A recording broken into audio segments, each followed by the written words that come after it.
Welcome to the Autism Blueprint Podcast. I'm your host, Janine Hershkovitz, and it's my goal to help you create a more peaceful home while living with autistic and neurodivergent loved ones. Each episode, we focus on a different room in the house and help you create a peace plan for your home. So let's get started. Well, today on the Autism Blueprint Podcast, we have Katherine Scott. She is a licensed marriage and family therapist at my private practice, Puzzle Peace Counseling in North Florida, and she's become a regular. Kat, it's great to have you back on. Thank you for having me. It's always a delight to be here. Yeah. So if you caught our episode a few shows ago, we were preparing to have a group here at the office. It's our very first group called Love Beyond Labels, which was for individuals that are married or coupled in a romantic relationship with a neurodivergent partner. And we brought these ladies together, and while we're not going to obviously divulge any personal information because it is a therapy group, or was a therapy group, we did it for 8 weeks. And it still is, Janine. We are oh my still goodness, meeting monthly. That's right. We are still meeting monthly. It was so wonderful. I think I got as much out of it as they did. What was your takeaway from it, Kat? They were the most brilliant guinea pigs I've ever met. And so it was fantastic. And it was such just rich dialogue. And I think, both sides learned so much. And I'm excited to continue to kind of cultivate that environment too. Oh yeah. Yeah. It was very cool. So, just in kind of talking about takeaways from the group, we realized that there was more that we wanted to share, here on the podcast about kind of what we took away from it and what the group said that they took away from it. So I just kind of want to review some of those things today.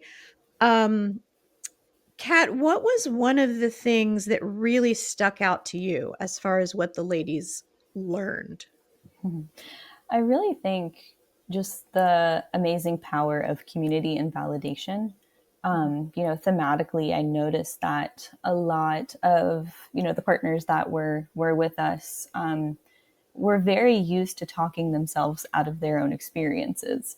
And so it was really lovely to watch, like from week one to like the end, how they each stopped or gaslighting themselves, or just being able to really kind of embrace their experience, but not necessarily let that like dictate how they show up in their relationship. Yeah. That's a really good example. I like what you said about the partners kind of gaslighting themselves. Say a little bit more about that. What does that mean exactly? Yeah. And so I think a lot of the time, like they may have experienced like a feeling or a thought or like something as uncomfy, but for the sake of just wanting to move on, or, having to keep on keeping on, they would try to talk themselves out of it, minimize it, say it wasn't a big deal. But instead of having that desired effect of moving on, it actually cultivated resentment towards their partners. And this was something that was really powerful to be able to bring into the space and talk about it in a safe and approachable way. Yes. Oh, I love that. I always teach my clients that when you feel resentment in any relationship, whether it's a romantic relationship or a friendship, that's a big sign to you that a boundary needs to be set of some kind. Would you agree? Yeah, you say it much more eloquently than I do. Whenever I talk about resentment, I always phrase it as it's poisoning yourself and waiting for the other person to die. Oh, I love that. Yeah. It's more torturous for the person carrying the resentment than it is for the person receiving it. And so really trying to air out those sheets a little bit. We really found within the group that like the biggest antidote to this kind of resentment was being able to perspective take kind of their partner's experiences and backgrounds. Can you give an example of what that would look like, perspective taking? It's different for every relationship, but within this particular microcosm, it was, for example, like one time we talked about love languages. I'm sure a lot of people are familiar with them. Go on 5lovelanguages.com if you're not. But one of them is acts of service. And it was interesting that, like, thematically, each person's partner really showed up in the acts of service ways. Like, they were the ones to have be able to riddle off like a couple of things that their partners did, whether it be around the house, being able to get to work or from work, functionality, keep the house together, do something for the kids, what have you.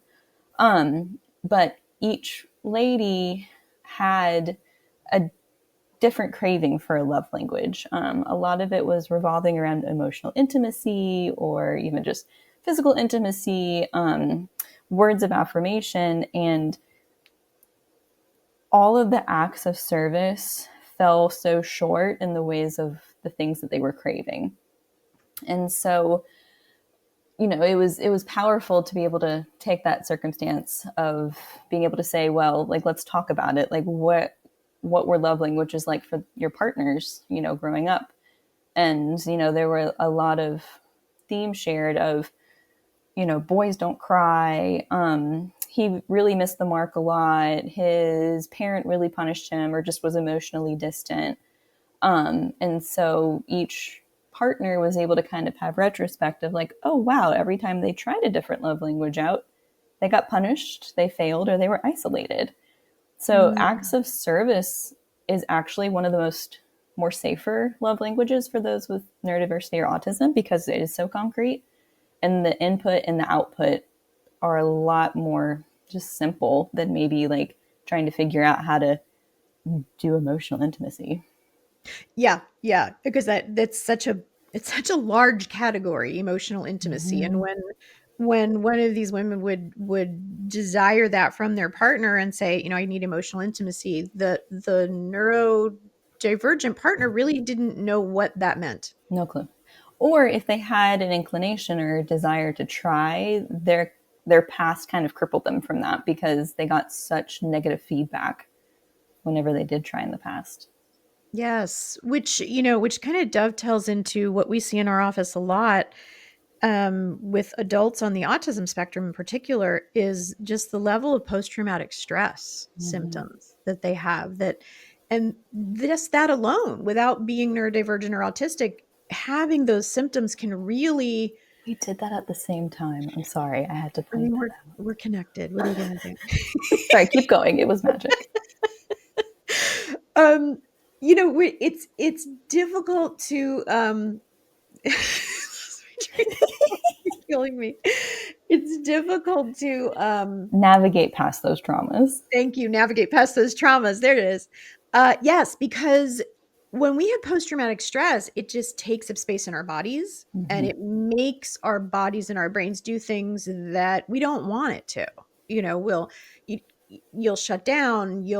you'll panic, you'll have, extreme anxiety when it comes to certain topics. Yeah. So, I think we saw some of that as well in the group just reported on.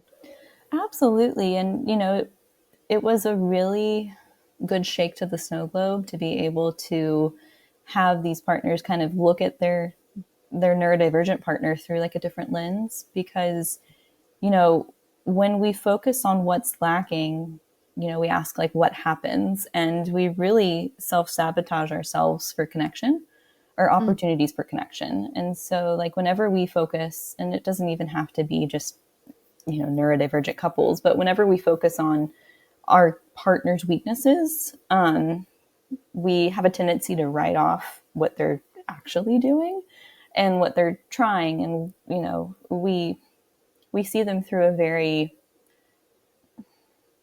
defeating lens. Like it's almost there's no point for them to try because they're just going to fail anyways.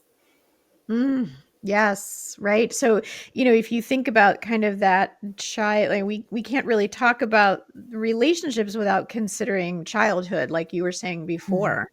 And if and a lot of neurodivergent adults had childhoods where they missed things.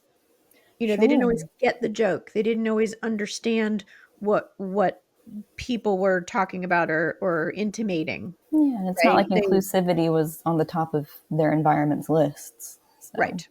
Right, right. And which needs to be at the top of the list, by the way. Always and Inclusivity is forever. important. 100%. Hashtag inclusivity Yes. matters. Yes, absolutely. Absolutely. Because we're all so different in the way that we navigate things. And I think that what I really took from the group was just kind of a new understanding of, wow, what I focus on in my relationship really does become bigger. Mm-hmm.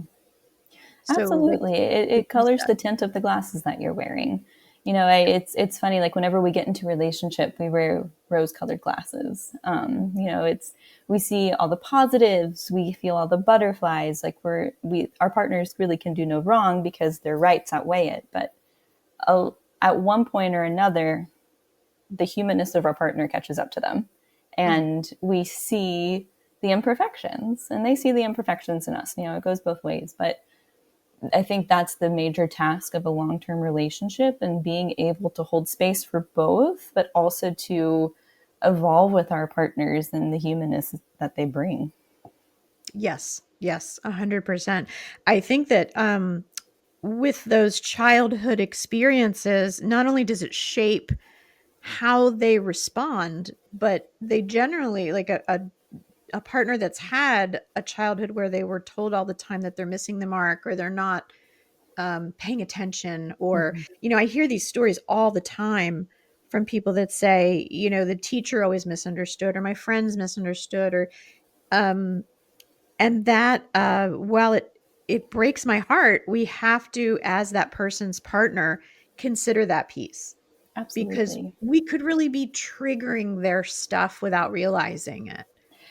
And it's tough because not a lot of people want to talk about the childhood stuff. It's my favorite part of being a couples therapist is the majority of the time people are like, like we don't have to talk about it. Like my childhood sucked and this is why, but it doesn't matter. And I'm over here like, okay, whatever you say, it's fine. We don't have to touch it now. But the ways that we show up in relationship and the ways that we navigate and even the perspective that we have on it are formed out of our attachment styles. They're formed out of the ways that we received and perceived our love being accepted.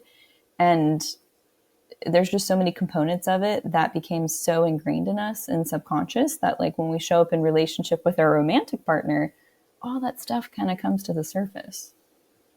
Yes, it's hard for us to be vulnerable with emotion in just one little area. Like kind Yes. of like when we open ourselves up to that vulnerability, it's all fair game. It's all. Yeah. Would you agree? Yeah, and that's intimacy. It's funny whenever people come into the therapy room where there's only one definition of intimacy that they've known, and it's physical, right? But within the group, we really talked about varying shades of intimacy and being able to have these perspective considerations as to the why maybe their partners lean into the acts of service really helped soften these ladies' resentment, and they were able to start to find a compromise on what emotional intimacy could look like within the relationship. Mm. Say a little more about that. What did that compromise look like? For example, let's say that your partner has specific sensory needs in order to be able to regulate. And so perhaps after like an experience of sexual intimacy, they hop up and immediately go to the shower, and they leave the other partner there vulnerable, feeling abandoned or unloved, like if you're wearing that particular lens. But if you're able to put if we're able to switch up that lens a little bit and be able to kind of reapproach that conversation with a more compassionate one, it's like, hey, I still want you to make sure that you get your needs met. Like, I know that, sensory wise, this is something you need, but maybe afterwards, can we like wrap back around to like cuddling or sitting together on the couch or something of that nature? Yeah, yeah, absolutely. So what I hear you saying is that communication about those needs is going to be key. Yes, in a way that's not shame based. And so, it kind of ties back around into our own responsibility for our own emotional regulation stuff. I think, Mm. within the group, we were able to explore their partner's, emotional regulation needs. But it was also helpful to kind of go back for the group and be like, okay, but what are your own needs? These are the needs that you have felt compelled to sidestep for so long. But now, like in the ways of presuming our partner's competence, what are your needs? And let's not get stuck in the negative needs. I don't really care what you don't need. What are the positive ones? What are the ones that you do need? Yeah, yeah. What are some examples of that? What do you think that people come up with of the things that they need? Sure. I think if I were to jog my memory just of some themes, it was I need boundaries around me time. Hmm.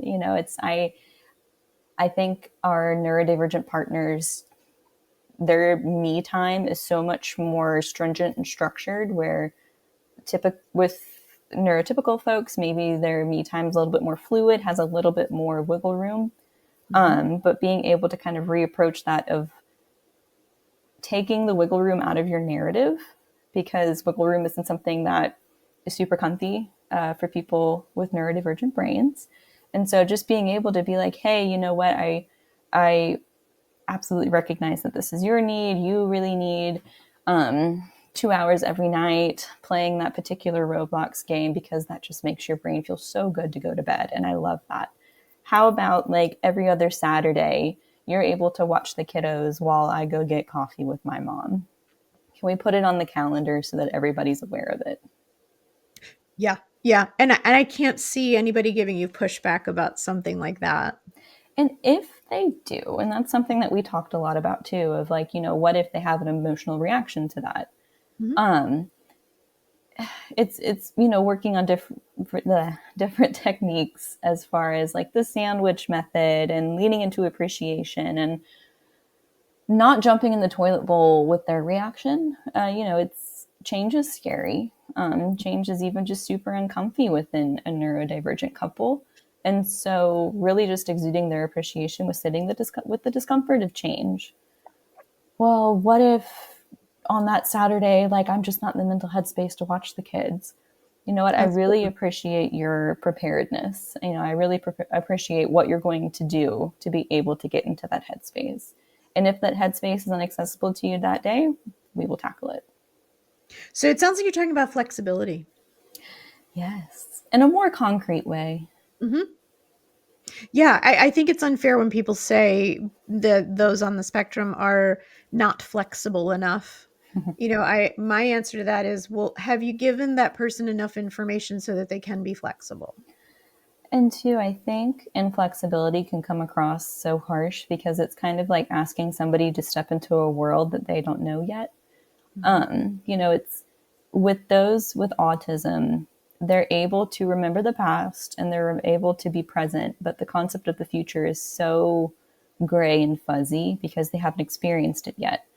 And so it feels so uncomfy to be able to make a promise like that because they're so scared of letting somebody down because they've been punished for that in the past. Remember that perspective taking of what flexibility carries for the other person. And so it's going to be really helpful to model for your partner, what that compassionate approach looks like and feels like Yes, while that's it. still advocating for your need. That so it's a balance that you're talking about. Well, there's room for Advocating. both. Yeah. Um, I remember in the group hearing a lot of, I have this need, but I also understand that my partner probably can't meet it. Mhm. So then there's a compromise. There's a compromise and there's also a little bit of grief. We Mm, talked about that too, where compromise is absolutely necessary, not only for neurodivergent couples, but just for any couple. But also it's that grief that comes along when you realize that your partner is your partner and perhaps not the dreamt about version of your partner that you once had. that's a really good example. I just heard on a podcast the other day, a woman was talking about dating, and she was saying that when we don't have all the information about someone, we fill it in. Our Mm-hmm. imaginations fill it in with what we wish that person were like. Yeah. And I've found myself doing that in my own marriage, and we've been married 30 years this year. So it's a long time to be together and realize, oh gosh, I still do that sometimes. So there has to be Yeah. a lot of humility, I think, too. Yes.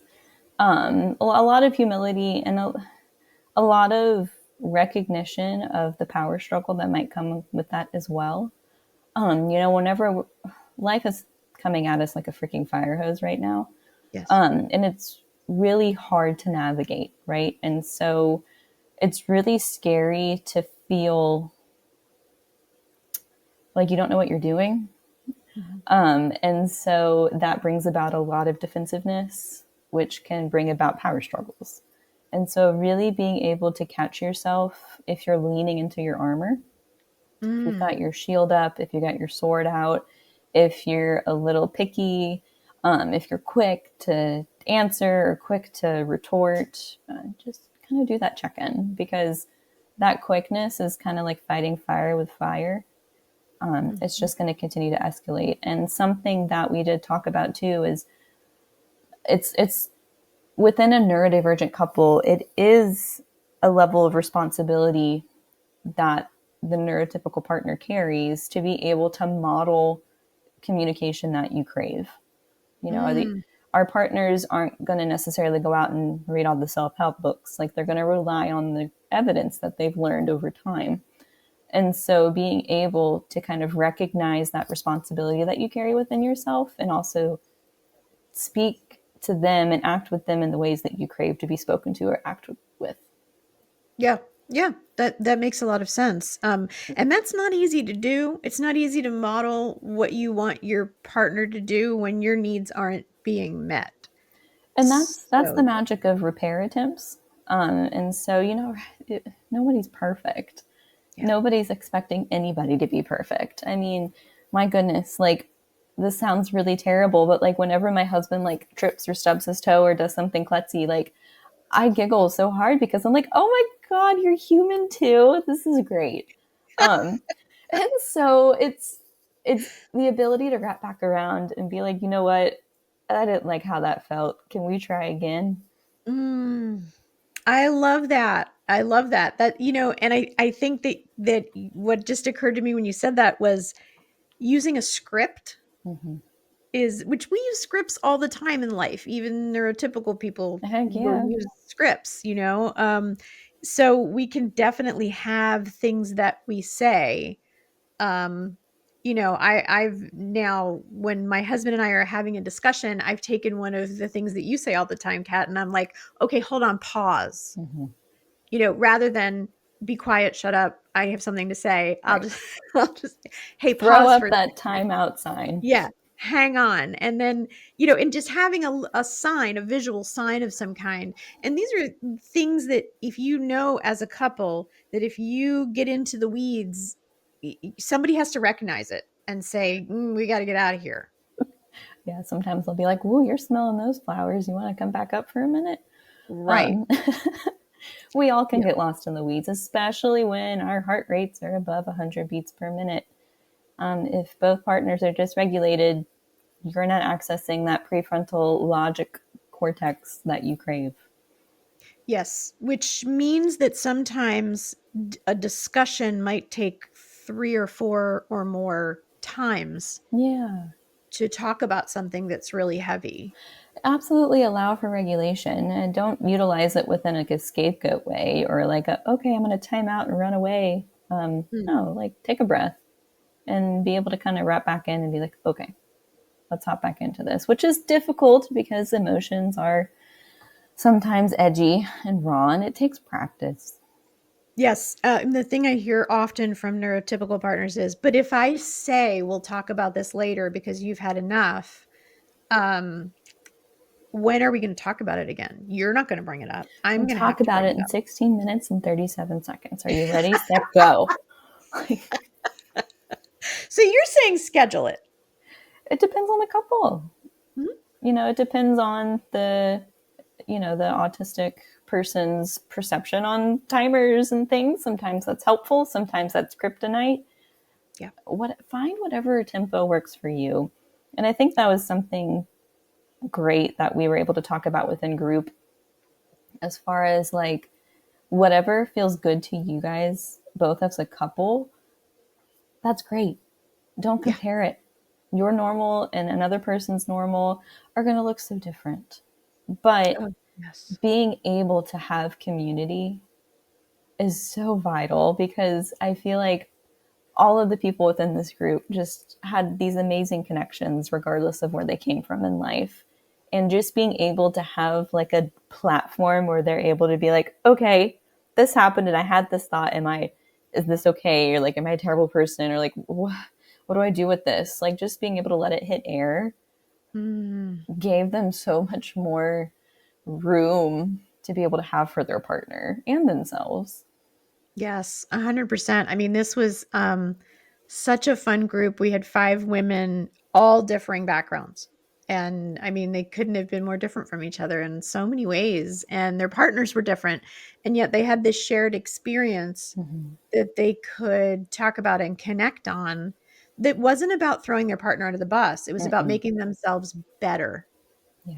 Yeah, You there's know, it no was about partner shaming here. My pinky promise. no, and what's it's so funny. I know you probably experienced this a lot, Kat, as a couples therapist, that when a couple comes in, one of them is usually like, "Okay, so you're going to fix him, right?" And like I tell people, I'm not focusing on the blame for this one or the blame for that one. What I'm focusing on is the system. I was like, Hmm. there's both types of accountability between partners, but what you're bringing to me as a couples counselor is the system that you guys are engaged in. Hmm. And so like I'm not going to sit here and down talk Joe or down talk Amelia because she did that one thing. Like, I don't, that's the weeds, right? Like, let's talk Yes. about what happened to get these kind of conversations going. Yes, yes. I think so often, and I've been guilty of this as well before I was a therapist, obviously. Is that I would go into a couples counseling session with my husband and be like, "Somebody tell him he's wrong." Right. You know, so You get the eyes, like the encouragement right? This is crazy, eyebrows. right? And I think that's where validation comes in, Yeah, it's that sick. where Sorry, you go. yeah, no, that's okay. Where we can, we can validate an experience. I can say to a client, yeah, wow, that does sound really hard. Tell me what that's like for you. And then the partner gets to hear what it's like for them. Yeah, and I always use the 6 and 9 analogy, especially if I have partners that are like, but he did this or she did that. And I'm just like, okay. And I draw a 6. And I'm like, what number do you see? And they're facing away from me. And they'll be like, it's a 9. And I'll be like, no, it's a 6. How in the world can you see a 9? That's ridiculous. It's a 6. And I'm like, that's what your argument sounds like. Both perspectives can hold validation and truth. And the important part is to not get stuck in the weeds of, well, my perspective means more than their perspective. No, it's Yeah. being able to understand each other's world and be like, okay, I heard you say this. This is what I hear. Where do we go from here? Yes. Yes. Now, something I hear a lot from couples, and tell me what you would say to this, is if we start talking to each other the way you want us to, it's going to be really uncomfortable and really weird, and that's not how we talk. I always say make it more uncomfortable and then giggle, because a lot of the time couples are so entrenched in the routine that they've been in, right? Like their communication style is like concrete. If you've ever walked the same path to and fro 2 buildings for your whole relationship, that has no more grass on the path, right? Like that's dirt. You're going to have to like step up to get over the ledge. I want to make it awkward. I want to make it weird. I want to shake the snow globe so you're able to be like, "Oh, this is what we don't like. This is what we want to Mm. change." Like yes. And so like I mean, I'll even tell people instead of yell, whisper, you know, and instead of walk away, start doing jumping jacks. Like shake it up. I can only imagine a couple in your office when you're saying that. You Oh, must yeah. get some interesting looks. I get color back in faces. I get deep breaths taken. Nice. And I'm able to say, what just happened? What did you Yeah. notice about their body language? All right, now try to have that conversation with color. Yeah, I mean, because 'cause you're pointing out things that when we're in a heightened state of emotion and wanting to get our point across, we don't see those things. No, we're not even listening to understand. Like, we're listening to Mhm. retort. We're listening to Mm, hustle for our voice, for our worth. Like, and that's not the point. I yes. even, tell couples, especially with neurodiversity, like, hey, like if there's something difficult to talk about, whip out a quick game. I have the card game Blink for any couple out there. I always say buy it. Just because if things are getting heightened, whip out that game, play it really quick, and then go back to it. Okay. Blink, it's called. We It's can called link to that Blink. in the Yes. show notes. I love that idea. Um, and what does that do exactly? The fancy word is cognitive reshuffling. It's able to kind of air out the sheets because, like, whenever you're in a difficult conversation, you kind of get the blinders on, and Mhm. you only like it. You struggle to like not hyper focus on the issue, which is also really pertinent with people on the spectrum. It's difficult to be able to shift perspectives, but it's difficult for anybody to shift a perspective if they're like, "This is my side." Um, so by being able to have a game, because remember, all humans need play regardless of their age. And Yes. so by playing Blink, it's quick. You don't think about it or what's going on. You think about the game. It happens for all of 27 seconds. You come back up for air and you're like, okay, where were we? And no matter Mm. where you start off again, it's going to feel different. Yeah, yeah, because like you said, you've aired out the sheets. Mm-hmm. I think the same can be said for, kind of getting back to the ability to self-soothe being so important and regulate our own emotions when you can't, stepping away with communication in place, like for someone to like, I have a little bit of a temper. So when I get It's the elevated, Jersey side, everybody. It's it's the the Jersey Jersey side, yes. side. I get it honestly, and it's genetic. I'm also half Italian. It is beautiful. Well, I mean, it can be, but it also can be really difficult. So I've had to learn how to recognize when that comes up for me, what it feels like in my body, Mm-hmm. how I'm not going to be able to think clearly, not going to be able to use that prefrontal cortex if Mm-hmm. my emotional part of my brain is hyper focused on something. Mm-hmm. So just being able to say, "Hey, you know what? I'm going to go for a walk, 15 minutes. When I come back, take a shower, settle down, get my sensory system, and I'm the neurotypical one in the relationship. Maybe not so much, but that's what they tell me. Um, but we all have our, I'm extremely sensitive. I'm a crier. Which brings me to my next question for you. A lot of my neurodivergent clients will say, if my wife starts crying, or my child starts crying, I can't handle that. I just can't stay present if Mm-hmm. they're not okay. How do Sure. you handle that? I think that wraps back around to like being able to have a conversation of what makes it uncomfortable. I Mhm, think being able to shed some light on the perspective of what about big emotions became so unapproachable or uncomfortable for somebody who has neurodiversity. mhm. A lot of the time, it can come from some childhood traumas that maybe weren't considered as traumas before or even recognized.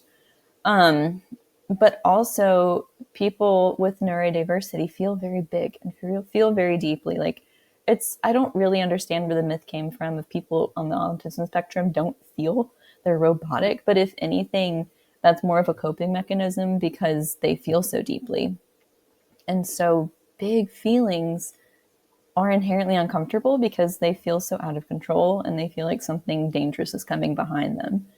And so, I think the compromise here is being able to give the person with neurodiversity a script or language Mhm. that could almost be like that warning sign to maybe the neurotypical partner who's having a big emotion, that this is their cue to go self-soothe because their partner is about to not be able to hold space for them. Mm. Mhm. Mhm. Yeah, and I find that the neurotypical partner is usually the one that kinda has a little bit more responsibility Mm-hmm. in that arena, and, I used to be very resentful of that fact, Sure. and then that would translate into using language that was really, insulting Mm-hmm. to my partner where, I'd be like, "Well, we're both adults, so we should be able to talk about this," like, "Ouch, that's awful." Mm-hmm. But when you're heightened, that's kinda sometimes what happens is you say stupid stuff. Right. And, hurt people hurt people. Yes, And that's inclusive with neurotypical or not. right. But, it's being able to still, regardless of what's going on in the space, be able to hold up that respect for one another. Yeah. And so I always tell couples, like, as long as like there's try, as Mm, long as like there's effort, then that's what we can rest our hat on. There's no intention typically of wanting to hurt the other, like on purpose. right. And so, and I get it, like our media, our anything portrays relationships as something that you should be able to go to for the comfy cozies, right? Like, I'm Yeah. feeling this big thing, make it better. But that's just such a myth. Like, Mhm, it's our job to manage our own emotion. mhm. It's not our partner's job to take over that role. Yeah. And that's, where we kind of get lost in the weeds a little bit. And so being able to be like, oof, I don't know how to navigate this right now, or oof, like I'm feeling so uncomfy. I don't want to take away from your stuff. Mhm, Being able to mhm. say, you're right, let me go take a breather, let me go regulate, let me go shower or read a book or do jumping jacks or scream into a pillow or eat a bar of chocolate, whatever. Just don't do drugs, kids. But, or if you do, only the good ones. But at the end of the day, like, it is your job to manage your stuff. Yeah. And you're modeling for your partner too that you have the competency to do that as well. Yeah. Yeah, absolutely. And I think a lot of what we've been talking about today are relationship building skills that can work with any relationship. Yes. And I one of the things that I find is difficult for couples, especially in dealing with a neurodivergent partner who might need a little bit more time to process and get their thoughts together, is just allowing silence. Yeah, Just being able to ask a question and wait and have, absolutely. 2 minutes, 3 minutes. That's a long time. I mean, 30 seconds is a long time. 7 seconds, really, because you already have those retorts coming, right? Like they're Yeah. lined up A through M. But yeah, it's slowing it down. A lot of the work that I do is slowing it down Mhm. because these interactions happen so quickly. And at the end of it, the neurodivergent partner usually feels defeated or like, why do we even try? Or, and so being able to slow it down, leave room for processing, leave room to shake that snow globe, that's going to impact the habits that the couple falls into. Yeah. That makes a lot of sense. Um, I'm glad. It would suck if it didn't. I know, it really would. I mean, what I loved so much I loved so many things about the group, but what I really loved is just the idea that coming together as humans who just needed help from one another, and we don't Mm-hmm. have all the answers as therapists, like, No. we know the magic happens when you get the group together, Yes. right? The community, and when they start sharing ideas and things like that. I mean, there were times where you and I didn't even really have to be in the room. Right. Mhm. And it was fun just because, like, I feel like in order to be a good therapist, you always have to be an active participant in learning. And I was able to do that in such a rich and just wonderful way with this group. And I look forward to a lot of other groups too, because it just really highlighted the benefit of community. Yes, yes, that's so crucial right now. Um, so I want to be mindful of your time. but let me just ask you, if you had to leave our audience with one piece of advice for their relationships, if they're, really kind of struggling right now and just missing, not really connecting with each other, what would you want them to know? I would want them to know they're not alone. Mm. And that sometimes, if you're struggling to communicate verbally, find other ways to communicate, whether that be through writing a letter, writing an email, recording a poem, and what have you. But don't forget about using different types of media in order to get your perspective across. I love that. Yep. I've been known to text my husband from another room because we couldn't actually speak to each other without killing one another at times. Uh-huh. We've gotten better, but when you have an autistic child in the house, you can't just let things fly. No, or else things will physically fly. Things will fly. Yeah. Yeah. Yeah. Well, Kat, thanks so much for being on today. And we always appreciate your advice and your guidance. Thank you. It's fun being here.